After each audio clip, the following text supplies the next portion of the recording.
Thank you. Yep, I'm Rebecca Shackleton, and this all began the spring of my freshman year when I decided I want to do something crazy. I want to do something new to really embrace this liberal arts education that I had begun. And so I told my parents I'm going to Jamaica for 2 weeks on a peace studies course, and they were shocked. They didn't want their daughter to get killed in some foreign country because she's small and she's white and she's blonde, and they were afraid, but they supported me, and they asked 2 questions. The first was, what the heck is peace studies? And peace studies is the interdisciplinary study of all the factors that influence war and peace at all levels of the human existence.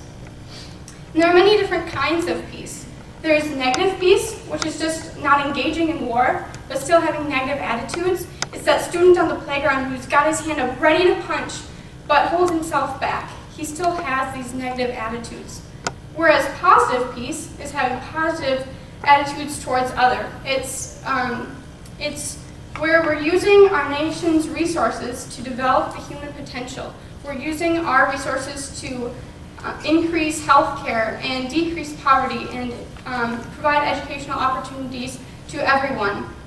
And when these things are not met, we can consider it structural violence in a way. So psychology also contributes to peace studies with the fundamental attribution error. It's the idea that we make judgments about a person's personality rather than taking the situation into account. So if you're having a really bad day, you got some bad news, and you don't greet your friend when walking down the street, in your mind you're like, I'm having this bad day, this is just going wrong, I can't say hello right now. It's just, the situation is very difficult for me. Whereas your friend is probably going to take it that she's just really rude. This is just her being kind of a jerk. And so she's viewing it in a way that she's attributing the things to your personality rather than to the situational event. And viewing the world in this way can affect our ability to find personal peace and to promote peace to others through our daily life. So the second question they asked me is, what the heck does peace studies have to do with Hagley Gap, Jamaica? Well, when we went, we worked to bring positive peace through education, to give students the opportunity to reach their full potential and to decrease the structural violence. So in America, we also have structural violence, but through going to Jamaica, we could kind of have this cross-cultural experience and to really try to redefine ourselves in this new context. So this is Jamaica, and you can see the blue bubble there is Hagley Gap. If you were to fly right from A to B, A is Kingston, it would only be about 15 miles.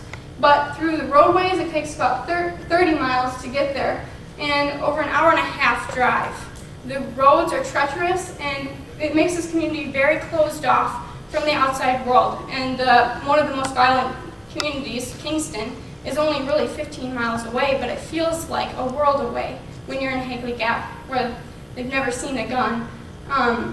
But Hagley Gap is also very closed off during the hurricane season when the roadways are impassable and need to have food helicoptered in. So it's a very unique situation there.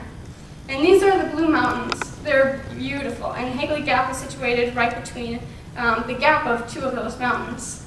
And it's a very small community, and everybody are just really close together. I lived in the house right behind that green one on the right, and it's just great to see all the mothers, doing the laundry in the mornings.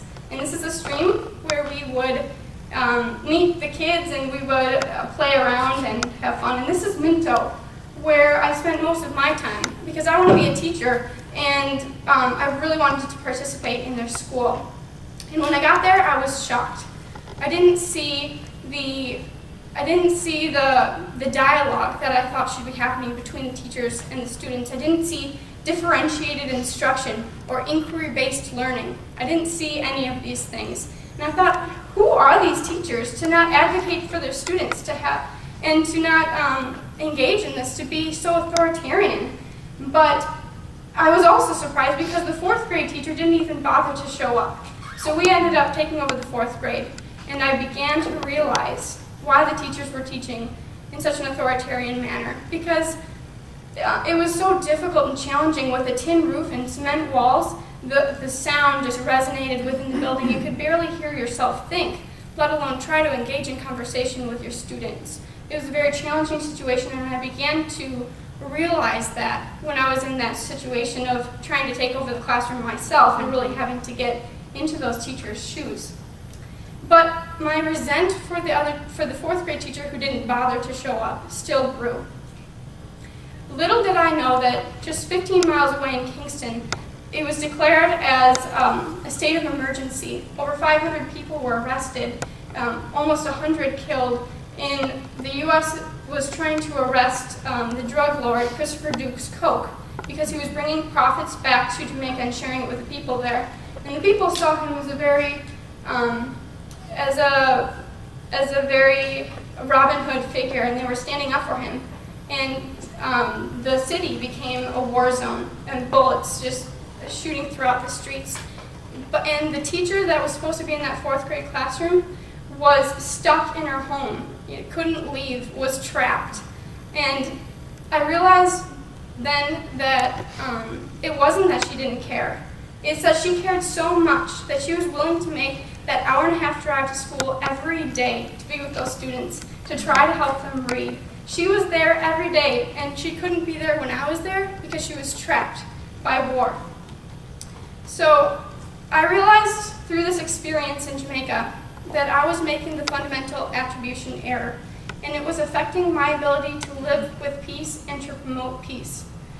We need to take the time to put ourselves in each other's sandals and to change our perspective of other people.